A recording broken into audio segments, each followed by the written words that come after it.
Senior journalist Devulapalli Amar Andhra Pradesh మీద, అమరావతి మీద విషం చిమ్ముతూ వ్యాసాలు రాస్తూ ఉన్నారు. ఆ వ్యాసం రాయడాన్ని అమరావతి రైతులు, ఆంధ్రప్రదేశ్ ప్రజలు తీవ్రంగా వ్యతిరేకిస్తున్నారు. అమర్ అలా వ్యవహరించగల కారణాలు ఏంటి తెలుసుకునే ప్రయత్నం చేద్దాం. విశ్లేషించడానికి మనతో ఉన్నారు ప్రముఖ ఆర్థిక, రాజకీయ, సామాజిక విశ్లేషకులు అప్సన్ రాజేష్ గారు. వారిని అడిగి మరిన్ని విశేషాలు తెలుసుకుందాం. నమస్తే రాజేష్ గారు. నమస్కారం. దేవులపల్లి అమర్ సలహాదారుగా ఉండి ఆంధ్రప్రదేశ్ ప్రజలు కట్టిన పన్నుల డబ్బులు జీతాలుగా తీసుకుని విలాసాలు అనుభవించి ఇవాళ విషం చెబుతున్నాడు. దాన్ని ప్రజలు తీవ్రంగా వ్యతిరేకిస్తున్నారు. మీరు ఎట్లా విశ్లేషిస్తారు? అంటే సహజంగా వాళ్ళకి ఉన్న విషం చిమ్మటం అనే పరిజ్ఞానమే వాళ్ళకి అడ్వాంటేజ్గా జగన్మోహన్ రెడ్డి వాళ్ళని పోషించాడు. సాక్షి పత్రికలో అతను పనిచేసిండి, సాక్షి పత్రికలో పనిచేసిన నాడు ఎన్నికలకు ముందు తన గెలుపుకి తనకు అనుకూలంగా విష ప్రచారంలో సహకరించిన ప్రతి ఒక్కళ్ళకి 2019 ఎన్నికల్లో తనకు అధికారం దక్కిన తర్వాత ఆ రోజు సాక్షిలో పనిచేసిన సజ్జల రామకృష్ణారెడ్డి, ఆ రోజు సాక్షిలో పనిచేసిన దేవులపల్లి అమర్, ఆ రోజు సాక్షిలో పనిచేసిన రామచంద్రమూర్తి గారు లాంటి వాళ్ళందరికీ కూడా జగన్మోహన్ రెడ్డి తాను అధికారంలోకి వచ్చిన తర్వాత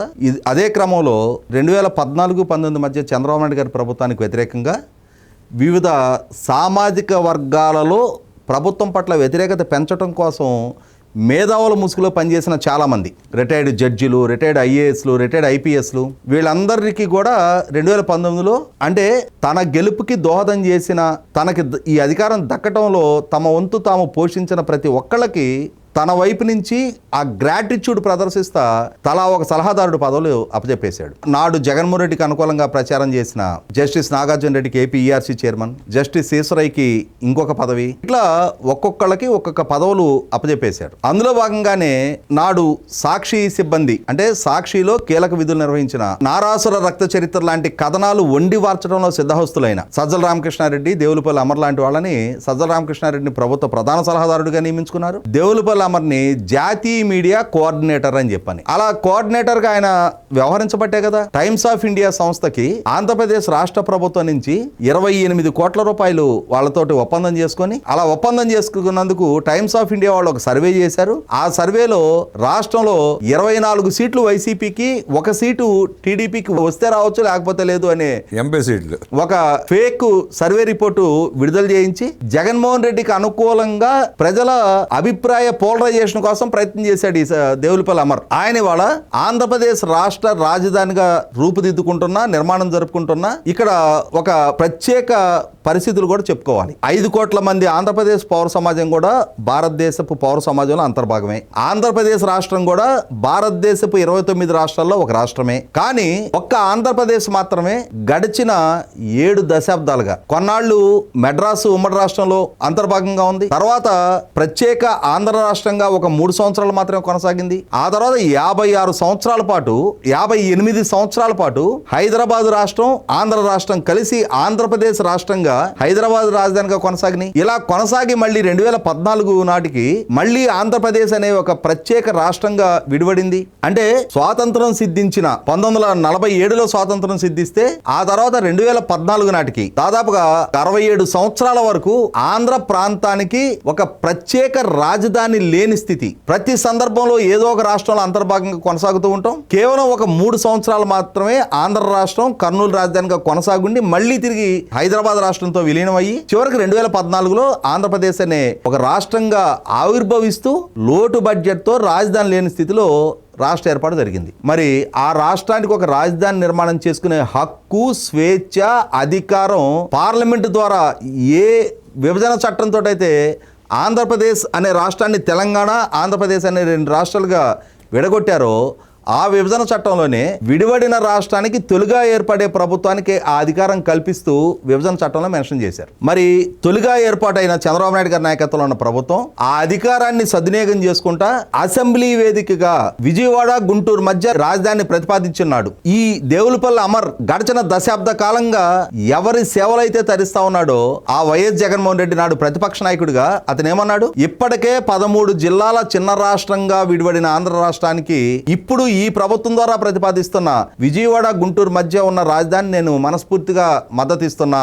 ఎందుకంటే నేను వేరే అభిప్రాయాన్ని చెప్పి ఇంత చిన్న రాష్ట్రంలో ప్రాంతీయపరమైన విద్వేషాలు తలెత్తించడం నా లక్ష్యం కాదు అంటే చాలా బోల్డ్గా ఆయన ఆ తీర్మానానికి మద్దతు ప్రకటించాడు. అలా ప్రకటించే క్రమంలో ఆయన ఇంకో మాట అన్నాడు, 30,000 ఎకరాల ప్రభుత్వ భూములు ఉండే దగ్గర చూసి రాజధాని నిర్మాణం చేయండి అన్నాడు. అంటే మీరు ఇప్పుడు ప్రజల దగ్గర నుంచి సేకరించాలి అని అంటే 2019, 2013 ల్యాండ్ అక్విజిషన్ యాక్ట్ చాలా ఖరీదైపోయిన ప్రక్రియ. ఇవాళ లోటు బడ్జెట్తో ఏర్పాటైన రాష్ట్రం 30,000 ఎకరాలు సేకరించాలి అని అంటే అసాధ్యం. అంతటి ఆర్థిక వనరులు రాష్ట్రానికి లేవు. అందుకని ప్రభుత్వం జగన్మోహన్ రెడ్డి గారి సూచనను కూడా పరిగణలోకి తీసుకుంటూ తాను రైతుల నుంచి సమీకరణలో భూములు తీసుకుంది. ఇక్కడ గమనించుకోవాల్సింది ఏంటి అంటే విజయవాడ గుంటూరు మధ్య రాజధాని నిర్మాణం జరగబోతుందని రాష్ట్రానికి జగన్మోహన్ రెడ్డి గారికి తెలుసు. విజయవాడ గుంటూరు మధ్య 30,000 ఎకరాల గురించి ఆయన ప్రస్తావన చేసినప్పుడు మరి వాళ్ళ ఎక్కడ మంగళగిరి కొండల పక్కన 30,000 ఎకరాలు ఉందా? నాగార్జున యూనివర్సిటీ పరిధిలో 30,000 ఎకరాలు ఉందా? విజయవాడ గుంటూరు మధ్య ఉన్న 35 ఎకరాల స్ట్రెచ్, ఆ స్ట్రెచ్ లో 30,000 ఎకరాలు అందుబాటులో ఉన్న ప్రాంతం ఏది?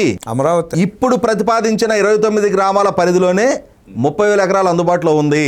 విజయవాడ గుంటూరు మధ్య కృష్ణానదికి ఒక కట్ట మీద విజయవాడ ఉంటే రెండో కట్ట మీద ఈ ప్రాంతాన్ని ప్రతిపాదించారు. అంటే విజయవాడకి కోతవేటు దూరంలో ఈ ప్రాంతాన్ని ప్రతిపాదించారు. దీని నుంచి నేషనల్ హైవేకి, రైల్వే మెయిన్ లైన్ కి, ఎయిర్పోర్ట్ కి, పోర్ట్ కి, పవర్ అవైలబిలిటీకి, కృష్ణానది వాటర్ అవైలబిలిటీకి అన్నిటికీ సానుకూల ప్రాంతం. అదే క్రమంలో అటు శ్రీకాకుళం నుంచి ఇటు చిత్తూరు జిల్లా, అనంతపురం జిల్లాల నుంచి సమాన దూరం కలిగిన మధ్యస్థ ప్రాంతాన్ని రాజధానిగా ప్రతిపాదిస్తే దానికి ఆనాడు జగన్మోహన్ రెడ్డి కూడా ఏకగ్రీవంగా మద్దతు ప్రకటించినాడు. ఈ దేవులపల్లి అమర్ మరి ఆ రోజు ఈ ప్రాంతానికి మద్దతు ప్రకటించిన సందర్భంలో ఇవాళ నువ్వు వ్యక్తం చేస్తున్న ఆక్షేపణలో ఆ రోజు ఎందుకని వ్యక్తం చేయాల? అరే ఒక పొలాల్లో రాజధాని ప్రతిపాదిస్తే అక్కడ కాస్ట్ ఆఫ్ కన్స్ట్రక్షన్ ఎక్కువ అవుతుంది అనే ప్రస్తావన ఎందుకు చేయాల? ఇక్కడ ఒక అంశం గుర్తు చేసుకోవాల్సింది ఏంటంటే పోనీ ఈ రోజు జగన్మోహన్ రెడ్డి ప్రతిపాదిస్తున్న Machilipatnam to Vijayawada, Vijayawada to Guntur national highway పక్కన గ్రోత్ కారిడార్ అని చెప్పి ప్రతిపాదిస్తున్నట్టు ఆ ప్రతిపాదనే నిజం అనుకుందాం. ఇవాళ ఈ 29 గ్రామాలని 3 పంటలు పండే ప్రాంతాలు అంటున్నారు. గమనించుకోవాల్సింది ఏంటంటే అవి ఇరిగేటెడ్ ల్యాండ్స్ కాదు. అక్కడ సాగునీటికి ఆస్కారం లేదు. అక్కడ కేవలం 7,000 ఎకరాలు మాత్రమే జరీబు భూములు, అంటే గ్రౌండ్ వాటర్ సఫిషియెంట్ గా ఉండి 3 పంటల 2 పంటల వాణిజ్య పంటలు పండడానికి ఆస్కారం ఉన్నవి 7,000 ఎకరాలు మాత్రమే. మిగిలిన ప్రాంతాలంతా వర్షాధార భూములు. లేదు అని అంటే కృష్ణానది నుంచి వైకుంఠపురం లిఫ్ట్ ఇరిగేషన్ ద్వారా నీరు తీసుకోవాలి. అంతకు మించి అవి డెల్టా ప్రాంతంలో కాలువ సాగుకి అనుబంధంగా ఉన్న భూములు కాదు. ఇది హైదరాబాద్ లో ఉండే అమర్కి ఆ ప్రాంతం పట్ల అవగాహన ఉండి ఆ రోజైనా ఈ రోజైనా మాట్లాడుతున్నాడా? లేదు. ఇప్పుడు జగన్మోహన్ రెడ్డి ప్రతిపాదించిన ప్రాంతం చూద్దాం మనం. మచిలీపట్నం నుంచి విజయవాడ ఈ 70 కిలోమీటర్లు కృష్ణా తూర్పు డెల్టాలో అంతర్భాగం. అది ఇరిగేటెడ్ ఫెసిలిటీ ఉన్న వరి మాత్రమే పండించే భూములు ఉన్న ప్రాంతం. మరి ఆ ప్రాంతంలో రాజధాని ప్రతిపాదిస్తే గ్రోత్ కారిడార్ అంటే హైవేకి ఎంత దూరం వరకు గ్రోత్ కారిడార్ గా ప్రతిపాదిస్తున్నారు? అసలు ఒక హైవే బేస్డ్ రాజధానుల బేస్డ్ హైవేలు ఉంటాయి తప్ప హైవే బేస్డ్ రాజధాని అనేది ఎప్పుడు ఎక్కడ నిర్మాణం జరగల. కారణం ఏంటి అంటే ఈ రోజు ఉంది విజయవాడ నగరం గుండా నేషనల్ హైవే వెళ్తుంది. అలా వెళ్లే క్రమంలో విజయవాడ ట్రాఫిక్ ఆటంకం కలుగుతుంది అని చెప్పని విజయవాడకి బైపాస్ నిర్మాణం చేశారు. రేపు రోజున జగన్మోహన్ రెడ్డి ప్రతిపాదిస్తున్న 110 కిలోమీటర్లు గ్రోత్ కారిడార్గా అభివృద్ధి చేస్తే మరి అప్పుడు ఈ హైవేని తీసి బైపాస్, ఈ 110 కిలోమీటర్లకు బైపాస్ ఇంకొక ప్రాంతంలో ఈ హైవే నిర్మాణం చేయాల్సి వస్తే మరి ఆ రోజున ఈ హైవే బేస్ అయ్యి జరిగిన గ్రోత్ కారిడార్కి అర్థమే ఉంది. ఇప్పుడు మీకు ఒక ఎగ్జాంపుల్ చెప్తా. ఈ వెస్ట్ బైపాస్ అందుబాటులోకి వచ్చిన తర్వాత కాజా టోల్ ప్లాజా నుంచి గన్నవరం దాటిన తర్వాత అవుటుపల్లి వరకు ఉన్న నేషనల్ హైవే ఆర్ఎన్బి రోడ్డుగా మార్చి ఈ వెస్ట్ బైపాస్ ని నేషనల్ హైవేగా మార్పు చేశారు. ఇప్పుడు మొన్న మార్చి 31వ తారీఖు నుంచి already existing national highway denotify అయ్యి ఆర్ఎన్బికి హ్యాండ్ ఓవర్ అయింది. అంటే ప్రస్తుతం ఉన్న కృష్ణానది మీద ఉన్న కనకదుర్గ వారధి కూడా ఆర్ఎన్బి పరిధిలోకి వచ్చింది. వెస్ట్ బైపాస్ నేషనల్ హైవేగా రూపాంతరం చెందింది. అంటే రేపటి రోజున ఈ 110 కిలోమీటర్ల స్ట్రెచ్ రేపు అది నేషనల్ హైవే నుంచి డీనోటిఫై అయితే అప్పుడు కొత్తగా ఏర్పాటయ్యే నేషనల్ హైవే చుట్టూ మళ్ళీ అక్కడ గ్రోత్ కారిడార్ ఏర్పాటు చేస్తారా? ఒక అసంబద్ధ అవగాహన రాహిత్యపు ప్రతిపాదనతో జగన్మోహన్ రెడ్డి ముందుకొస్తే దానికి తానా అంటే తందానా అని చెప్పని జగన్మోహన్ రెడ్డి నంది అంటే నంది, పంది అంటే పంది అనాల్సిన పేమెంట్ లిస్టులో ఉన్నారు. కాబట్టి 5 సంవత్సరాల పాటు జగన్మోహన్ రెడ్డి దగ్గర నుంచి ఆయాచితంగా ఆంధ్రప్రదేశ్ ప్రభుత్వం నుంచి సలహాదారుడనే ముసుగులో ప్రజలు కట్టిన పన్ను డబ్బు ఆయాచితంగా తిన్నారు. కాబట్టి ఇవాళ జగన్మోహన్ రెడ్డి పొలిటికల్ అజెండాలో భాగంగా అతను రాష్ట్ర ప్రభుత్వం మీద, రాష్ట్ర రాజధాని మీద జిమ్ముకున్న వాళ్ళు, ఇన్ని సంవత్సరాలు జర్నలిస్టిక్ అనుభవం ఉన్న వాళ్ళు కూడా భాగస్వాములు కావటం అనేది అది వాళ్ళ క్రెడిబిలిటీ ఫ్యాక్టర్ అది. కాబట్టి ఇవాళ దేవులపల్లి అమరైనా ఇంకొకరు ఎవరైనా సరే ఈ విధమైన విషయం చిమ్మే క్రమంలో హైదరాబాద్ నగరంలో ఫార్మాసిటీ కోసం కేసీఆర్ గారి ప్రభుత్వం 11,000 ఎకరాలు ఎక్వైర్ చేసినప్పుడు ఇవాళ హైదరాబాదు, సికింద్రాబాదు, సైబరాబాద్ అనే ట్రై సిటీగా హైదరాబాద్ ఈ స్థాయికి ఎమర్జ్ అయ్యి ఒక పక్క శంకరపల్లి వరకు, ఒక పక్క చౌటుప్పల వరకు నగరం విస్తరిస్తూ ఉన్న క్రమంలో మరొకసారి ఫ్యూచర్ సిటీ అని చెప్పని ఇప్పుడు రేవంత్ రెడ్డి గారు 1000 ఎకరాలతో అభివృద్ధి చేయాలని చెప్పని సంకల్పిస్తున్నప్పుడు ఇన్ని 1000 ఎకరాల అవసరం ఏముంది, అన్ని 1000 ఎకరాల్లో విస్తరించాల్సిన నెక్స్ట్ ఏముందని చెప్పని ఇక్కడ మాట్లాడరే. ఆంధ్రప్రదేశ్ దగ్గరకు వచ్చేటప్పటికే ఈ సన్నాయి నొక్కులు ఎందుకు నొక్కుతా ఉన్నారు అంటే ఇక్కడ మాట్లాడితే ఇక్కడ ప్రజల అభివృద్ధికి, ఇక్కడ రాష్ట్ర అభివృద్ధికి ఆటంకం కలిగించే వ్యక్తులుగా పరిగణింపబడతారు అని చెప్పని, ఇక్కడ ప్రజలు ఈపు బద్దలు కొడతారు అని చెప్పని, ఆంధ్రప్రదేశ్ ప్రజలు వాళ్ళు సహనశీలురు, మీలాగా ఇక్కడలాగా ప్రతిఘటించలేరు అని చెప్పని అనేవి అడ్వాంటేజ్ తీసుకొని ఆ రాష్ట్రం మీద, ఆ పౌర సమాజం మీద అక్కడ జగన్మోహన్ రెడ్డి లాంటి రాజకీయ నాయకుడికి అండగా నిలుస్తున్న ఈ తీరు చూస్తుంటేనే ఎవరి వ్యక్తిత్వం ఏంటనేది వాళ్ళని వాళ్లే ఎక్స్పోజ్ చేసుకుంటా ఉన్నారు. అమర్ లాంటి వ్యక్తులు వాళ్ళ వ్యక్తిత్వాన్ని వాళ్లే ఎక్స్పోజ్ చేసుకుంటూ ఆంధ్రప్రదేశ్కి ద్రోహం చేసే ప్రయత్నం చేస్తున్నారంటే విశ్లేషించిన రాజేష్ గారికి ధన్యవాదాలు తెలియజేస్తూ నమస్కారం.